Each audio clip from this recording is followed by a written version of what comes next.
are you feeling? What's the kind of mood like after that dominant win? Yeah, feeling good. Everyone's pretty excited. Obviously, we got some things to clean up. It's never perfect, but that was a good win for the team. It was a team effort. Both sides of the ball playing at a high level. Hard to, from my perspective, to see many things to clean up. So what is there to clean up? Yeah, just kind of honing in on the fine details, like for the D line and stuff. It's a lot about finishing our rushes. Trying to get to the quarterback a little bit more. I can't speak for everything else going on in all the other position rooms, but there's always room for improvement. There's always things you can get better at.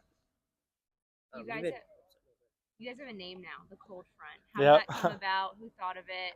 All the details. I don't know who, if any one person thought. I don't know. I'd love to give credit to whoever it was, but I don't know who it was.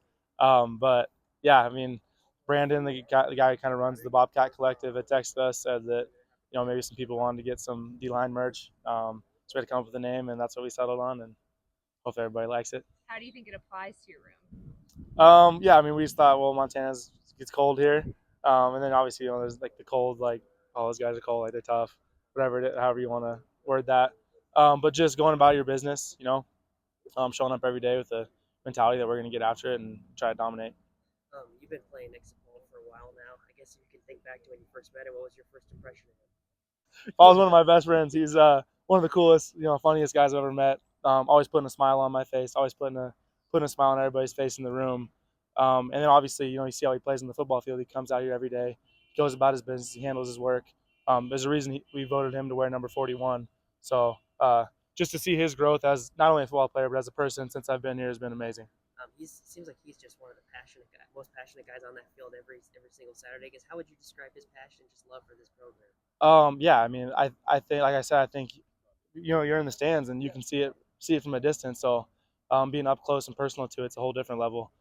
He just cares so much about the team, about the state, and what it means to all the guys from Montana, especially. He's helping the out-of-state guys kind of learn what it means to play for this school and just represent the state well. When you look at all the chaos that kind of happened on Saturday in the top 10, how do you guys kind of push that to the side and maintain your focus on the rest of your season? Yeah, I think that's a great question. Just the going 1-0 mentality. None of that outside noise matters. It's always about us. It's always been about us. So we won last week, and there were some shakeups. Maybe some teams you thought were going to win that didn't win. That has nothing to do with us. It's about this next week. It's about Weber. It's about pushing this thing forward. How excited are you and the rest of the defense to get home for the next 2 weeks, defend home turf, and have the crowd behind you?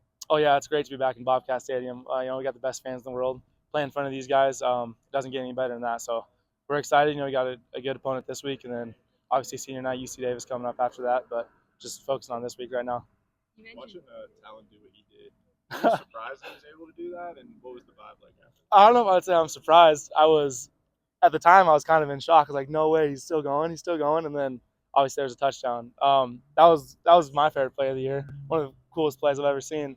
From my point of view, I mean, maybe I'm a little biased because I love the kid, but that was awesome. Just that was a pretty cool moment, I think, for everybody that was involved. I mean, you see our sideline, everyone's going crazy, and then you look up in the stands. It was cool. Back to Paul real quick. Just how would you kind of describe his skill set? I know kind of that you interior guys don't get all the stats, the accolades, that sort of thing. But how would you kind of describe his skill set as a nose tackle? Yeah, just out there taking on double teams. Helping the linebackers fly downhill, getting their fits. He's back there flexing right now, making funny faces at me, hobbling around. But yeah, I mean, I can't speak enough to what he's meant for this defense, what he's meant to me. Just getting to play next to him. There's no one else I'd rather put my hand down in the dirt next to. Any memories that stand out with him? Football or non-football? Either. Oh, me and Paul have torn up some food together. We had some late night food runs that have got a little greasy. So. Anywhere specific? I don't want to. I can't give away too much. Sure. We got to have some special places that are just you don't want to run anybody there when you're getting after it. It seems like the second unit on the defensive line seems to be improving week by week. Just your thoughts on their growth throughout the season. Yeah, I mean, the goal is, in that second unit, that there should be no difference between like first string, second string. That doesn't matter.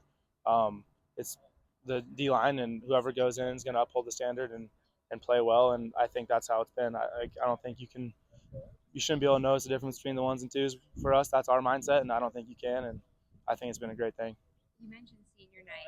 Now that things are kind of getting real, just how much is this place meant to you? I've said this before, and when I've talked to you guys before, I mean, this is the best decision I've ever made coming here. I thank God every day for, obviously things didn't work out at the other school, and it brought me here, and I couldn't be more blessed. Just the people I've met, the friends I've made brothers for life here, and the coaches, everything. I don't have a bad thing to say about this place, and I'm just so thankful to be here and be playing in front of Bobcat Nation, and just hopefully try my best to represent well. Starting the game like you guys did, could you kind of feel like their spirit breaking a little bit, and did that kind of fuel you guys to go even harder? Yeah, I mean, I don't know if I'd say like feeling their spirit break is necessarily, but just feeding off each other more so. I think making it about us. Like we're out here flying around, we're making plays. You got the DBs, you got Seth, you got Carson flying around, big hits, and that just fires everybody up. You want to see your boys make plays. All these guys that you get out here working with every day. Blood, sweat, and tears. So when you see them make a play, it gets you pretty fired up. There's nothing better than watching your boys ball.